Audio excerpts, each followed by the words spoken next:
হাদিস কোরআন হিসাবে পৃথিবীর শেষ জামানার মানুষ বড় কষ্টে থাকবে। এগুলার প্রমাণ হইল এই সমস্ত নারীরা। কেন বলতেছি, এখন সোশ্যাল মিডিয়া খুললে দেখি যে অনেক বোনেরা তাদের এই প্যাটগুলা লইয়া মিডিয়ার সামনে বিভিন্ন অঙ্গি ভঙ্গি ভিডিও করা শুরু করছে। তো আমরা যতটুক জানি হাদিস কোরআন হিসাবে, যদি কোনো নারী, আমি প্রতিটা নারীকে সম্মানের কথা বলতেছি, যদি কোনো নারী গর্ভ অবস্থায় থাকেন, সেই নারীটা আল্লাহর কাছে সবচেয়ে প্রিয় নারী হয়ে থাকেন। কারণ তার গর্ভের মধ্যে একটি সন্তান আছে। এই সন্তান পৃথিবীতে আসার আগ পর্যন্ত এই নারীরা যখন আল্লাহর কাছে কোনো কিছু চায় বা কোনো কিছু ফরিয়াদ করে, আল্লাহ রব্বুল আলামিন নাকি বলে আলহামদুলিল্লাহ কবুল করে নেন।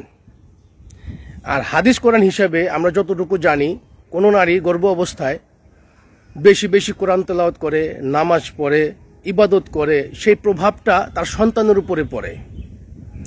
আর আমি যে বললাম শেষ জামানার মানুষ বড় কষ্টে থাকবে, এই কারণে এই যে দেখুন বর্তমানে সোশ্যাল মিডিয়াতে যারা এই যে গর্ভ অবস্থায় এই যে ভিডিও করতেছেন কোনো উদ্দেশ্য ছাড়াই, মানুষ ভিডিও কেন করে?